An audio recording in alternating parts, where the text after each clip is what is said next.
The nation's number one talk station, 99.3 Nigeria Info. Welcome to Dailies today, the second part of the show this morning. I'm Sheriff Quadry. I'm Jimi Disu, sorry. What's going on? I'm feeling kind of sleepy this morning. I apologize. No, actually, I was just lost in thought. Yeah. I know now. Okay, so you can watch us on Facebook and on YouTube. Nigeria Info 99.3 is how you can watch Nigeria Info 99.3. Let's start. Let's begin. First paper is Vanguard, page 9 is where we are taking this story from. Islamization, El-Rufai seeking relevance. Ignore him. Can. I don't know. At times, morning everybody so with a brighter voice now. At times like this, you need to ask some pertinent questions. El-Rufai has been he's very intelligent. I mean, if it comes to that, I read his book. He's quite intelligent. You can't take that from him. And intelligent people are subject to all kinds of mischiefs and analysis. So the first thing you want to ask yourself is this gentleman okay? I don't mean to insult him or anything, but it's a question you probably need to ask. Is there something wrong somewhere? Because ordinarily, you'd be at shock. You'd be shocked at some of the things that he says.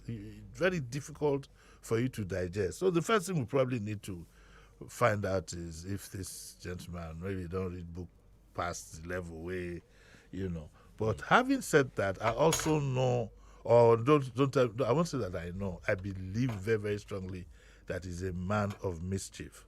So why would he be doing this? One, is he trying to embarrass Bola Tinubu? Is he trying to embarrass Bola Tinubu's government by also referring to the Muslim ticket and saying this and that? We were highly critical of this, but at the end of the day, so far, it looks as if it didn't matter.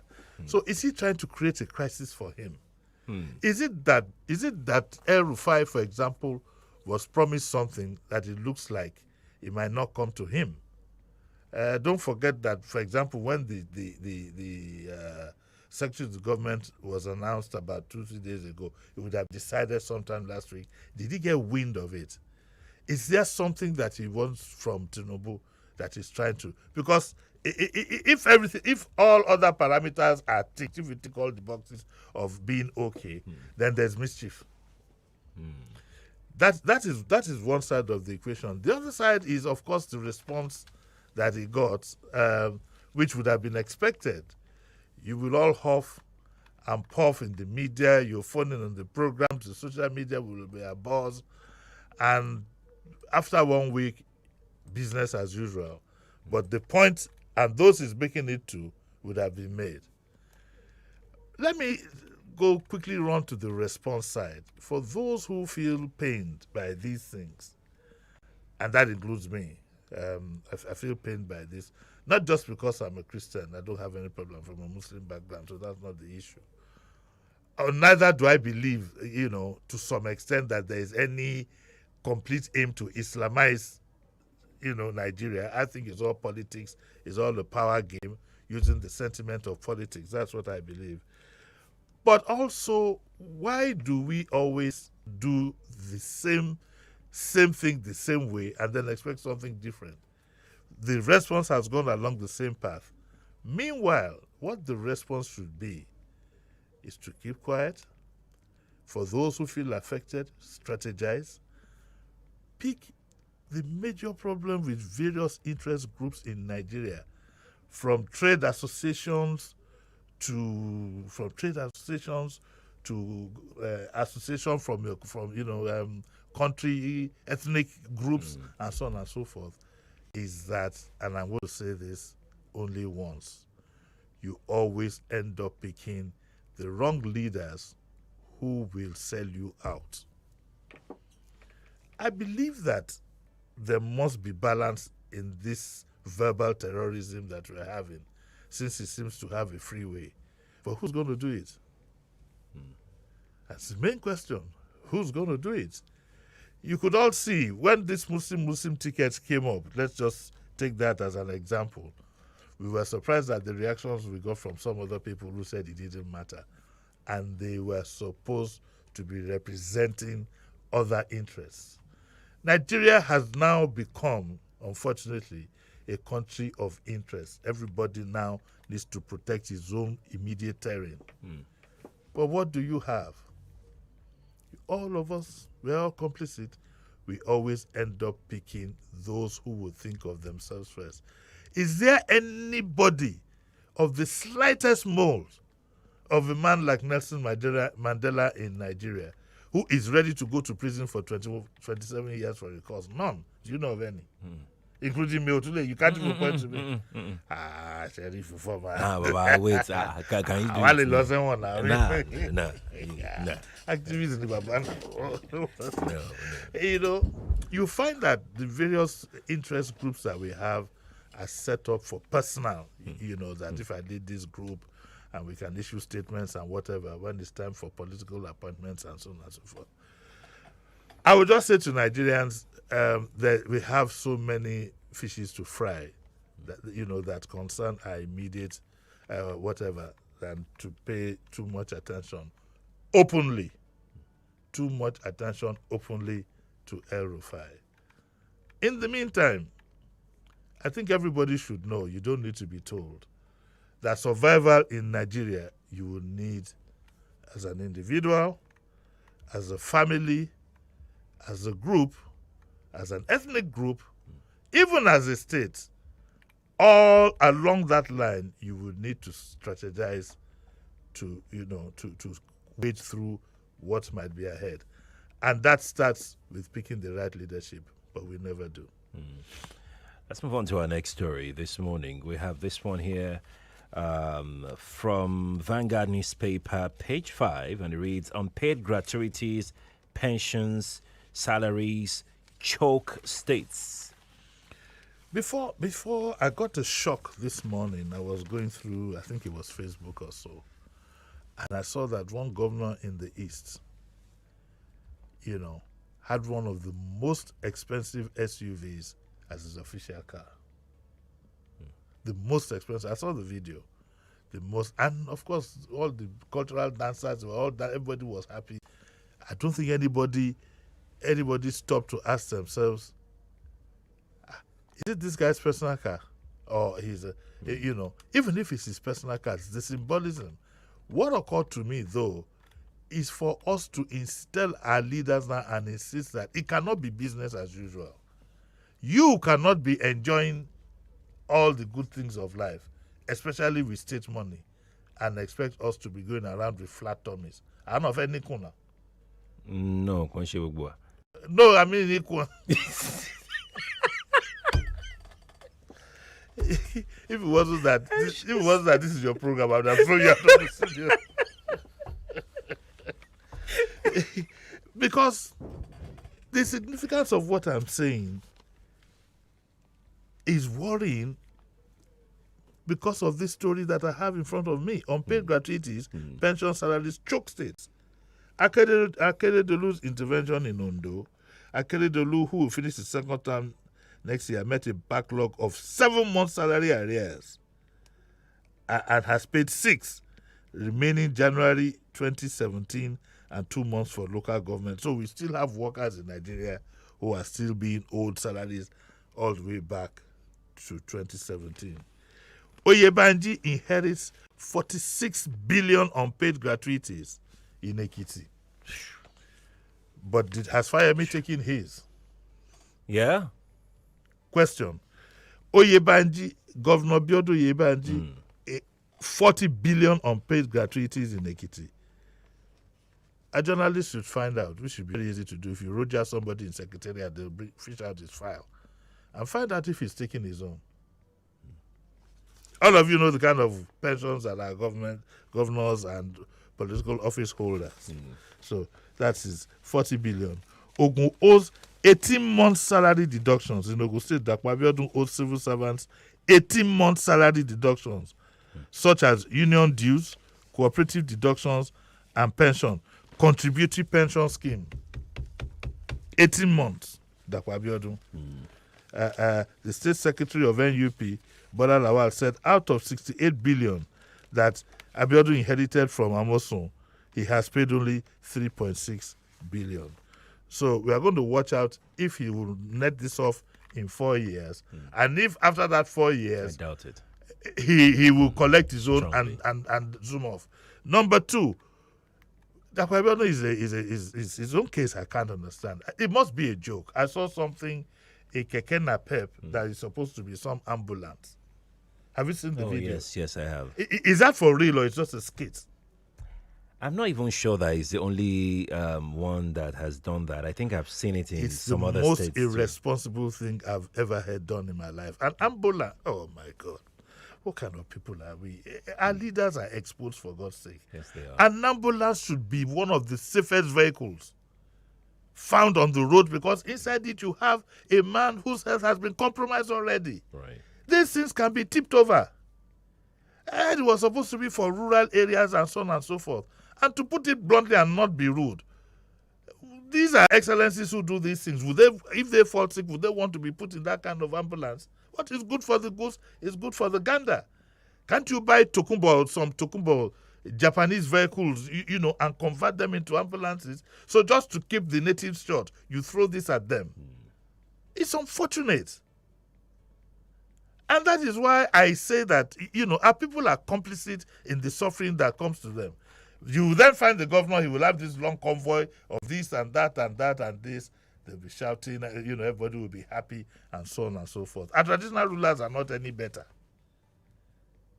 Which right-thinking traditional ruler will be driving expensive cars in convoys at this particular time?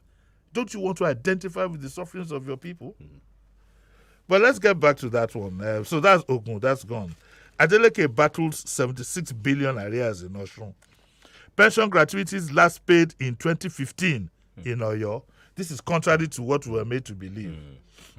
What I was made to believe was that Oyo was not owing anybody and so on and so forth. Apparently, the gratuities were last paid in 2015. The state NLC chairman said pensions and gratuities were last paid in 2015. He said, I would have loved to give you details, but I don't have access to the files right now, which you could. NLC leader should have had that at the touch of the button on his laptop or even on his phone. Lagos workers demand pension entitlements since 2020. In Lagos, while officials of the state government said, by the way, I'm reading from the Vanguard directly. While officials of the state government said the government owes no salary, officials say no salary, no pension or gratuity, the chairman of the NLC, Fumi Sesi, said last May Day, we wish to acknowledge and appreciate the improvement from you, that is not you, from Sanwo-Olu, brought about in the monthly bond allocation since the inception of your government and so on and so forth, for payment of 5 billion to 1,800 retirees in Lagos State. But we also demand immediate payment of all backlog. Government is a continuum. Yes. So you can't say, I'm only going to pay pensions of my own tenure. No. You inherit the assets and liabilities of your predecessor. And if you have any evidence that fingers have been in the cookie jar, do something. Don't be complicit. You see, because we're going to take all these politicians now as a group. It's almost like a cult now. You get there, you make a bit of noise, I met all this in Treasury, then you keep quiet, it becomes business as usual. This is apart from the local debts that you also have to contractors, to this, to that. These are just gratuities. In Oka, 7 billion. In Akwa Ibom, 7 billion unpaid gratuities.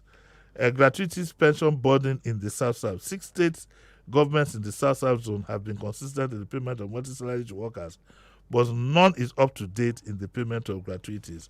Remember, if a worker sees that you are not paying gratuities, he knows there's no future for him in terms of emolument on the job. So what does he do?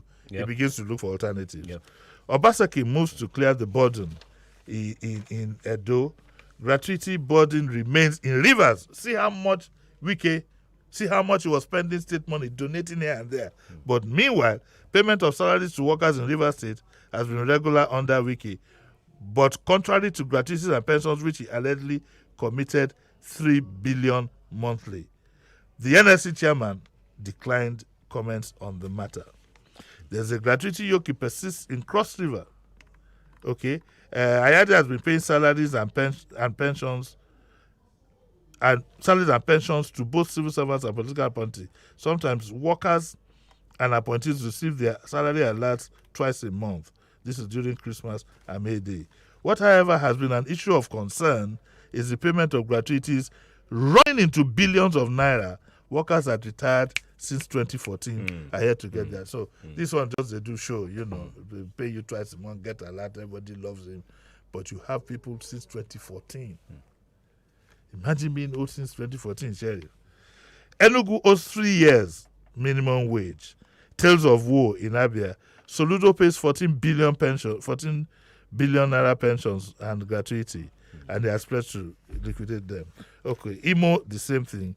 Umahi leaves a backlog of pensions in Ebonyi. It would be nice to know if he collected his as governor. And our journalists need to wake up. Our colleagues need to wake up.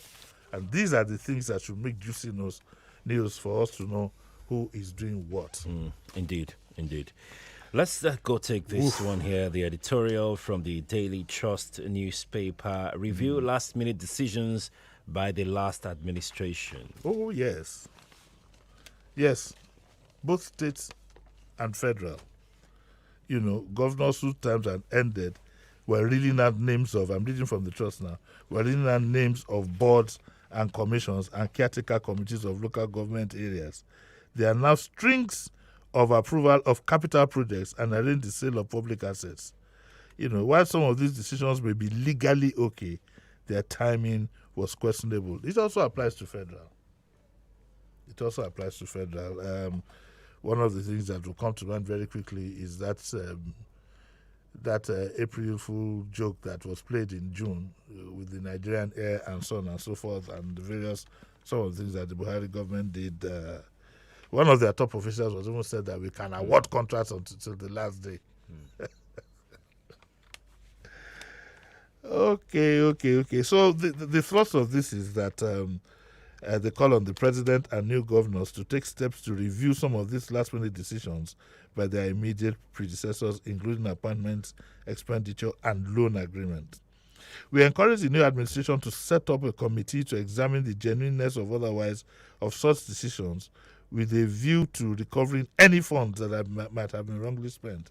Any of these appointments found to have fallen short of extant rules and regulations should also be restored. But on a broader level, Sheriff, we also that is the Trust calls for legal provisions to establish the permissible actions and decisions that an outgoing administration can take within 2 or 3 months to the end of its life. Any leader with common sense and without any hidden agenda should know this. It's a pity we now have to go the legal way to tighten the hands of, the level of immaturity of our political leaders also is mind-boggling. But then you also be talking about the level of immaturity of us as a people. Yesterday I was still watching the video again. Some Nigerians in Houston. Yeah. They had and posted it themselves on Facebook. They were throwing money on the ground and dancing on it.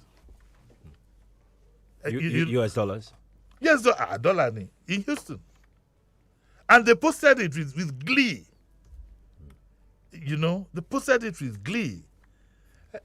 I don't know where all this is going to take us, but we do need a very, very strong national orientation agency. Very strong one too.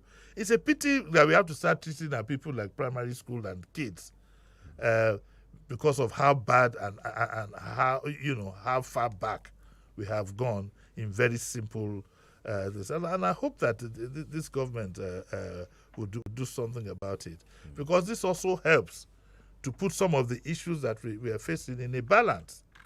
You can't have saying people should tighten their belts. They are doing 2 days a week, 3 days a week. And from what I saw in the papers, the official car of the chief executive of the state, the cost is mind-boggling. Extremely expensive SUV. What's all that? Fella called it power show. Power show. we don't have leadership qualities in our leaders. Rather, our leaders want to show the natives that it is my time.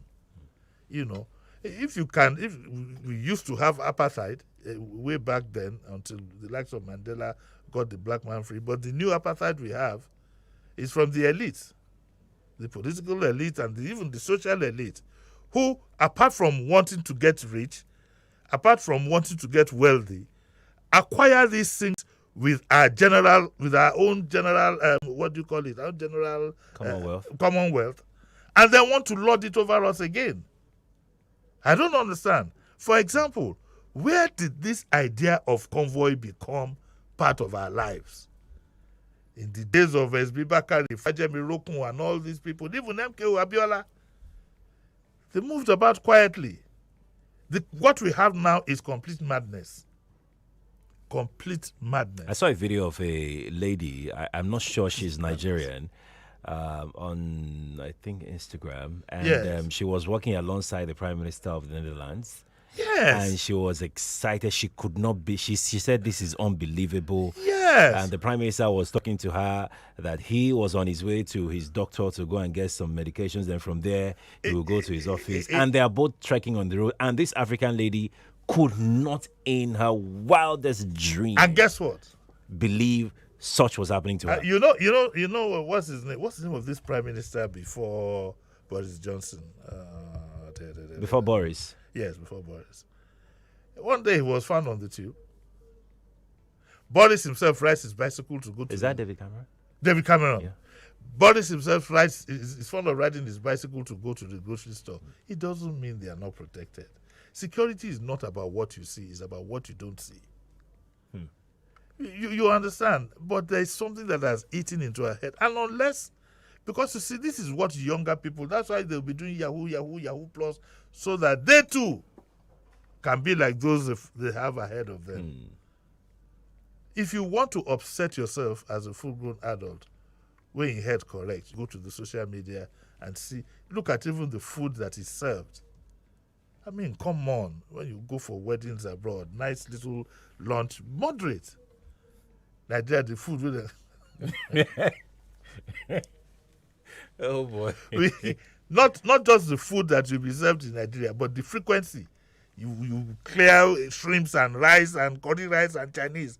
Next you clear that one. The fish puff tops with puff and everything. You clear that one. Then sometimes they bring gari and ice block, whatever. You clear that one. Mingao, you clear it. Then now moving to the bottle. The bottles, in some places, in some parts of Nigeria, if they ask you, Mr. Disu, what can we serve you? You say, okay, I'd like a nice green bottle. They bring a carton and put it out there. Yes. But key yourself. You should have let me sleep this morning. Sorry. Let's take our last story. This story is on the let's flip to. This is really interesting to me, but it's okay. The reason why I don't read out the headline. Yeah. But the reason why I didn't want this is I didn't want to tie it to the El-Rufai. To the El-Rufai. Oh, okay. Sensitivity. Sensitivity.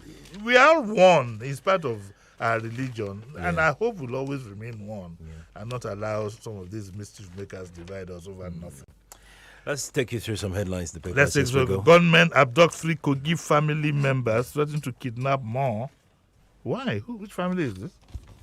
Anyway, 19 Edo internet fraudsters. These are general news every time. Delta cops arrest robbery suspects on motorcycle. Ogun police parade 40 suspected cultists. Who is a cultist? I'd like a lawyer to explain to us. Yeah? Yes. Who is a cultist? A cultist is a cultist. How can a cultist be a cultist? A cultist cannot be a cultist. Good news to Lagos civil servants. Lagos State is to promote 4,000 civil servants across different grades. That's nice. Lagos youngest lawmaker pledges effective representation. We have a 36-year. Is 36 the youngest? 36 or 38? It says here 36. 36, okay. Yeah. The youngest. It's 36 then. I'd like us to have one day somebody in his 20s. Yeah. We need to let the young generation come up very, very quickly. Yeah. Okay, so And Aregbesola says that he bears no grudge against anyone in Osun. This is what you always hear from politicians after sometimes they have messed the table. I'm not saying he did, but they say, oh, I want you to forgive me. You know, Babatu said after 8 years of putting us through all that mental suffering, that we should forgive him. Can you forgive him? Yes, of course. I'm not sure about myself. Of course. Why not? Let's go. Let's begin to go. Yeah. Lagos, that's our show today. But you're back at 9 for Diabumi, Abi? Yes, so some people almost murdered me yesterday. Of course. We'll be back at 9. All right, thank you so much. Lagos, that's our show.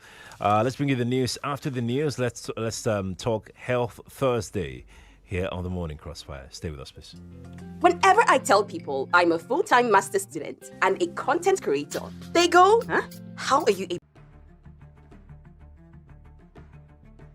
And I want to assume that you would run because I want to give the listeners context for the conversation. In 2019, you were running mate to Atiku Abubakar. What did you learn then that you will not repeat this time? Yes, when is the president coming out to address us? There's a few things. One, I have a burden and a passion for young people. The fact that you have elected a man does not mean then you begin to order him around. The president will do whatever is good for the country at any given time. Mr. Adeshino, isn't the president responsible to the people? What should the next president do to root out stakeholders who are complicit? You fire those that need to be fired are fired. It's looking like a brand new Chelsea, attacking with so much fluidity. And what can you say about that, Martin? I know you follow Chelsea quite closely. I live close to the Chelsea training ground. That's what you mean by that. I'm not.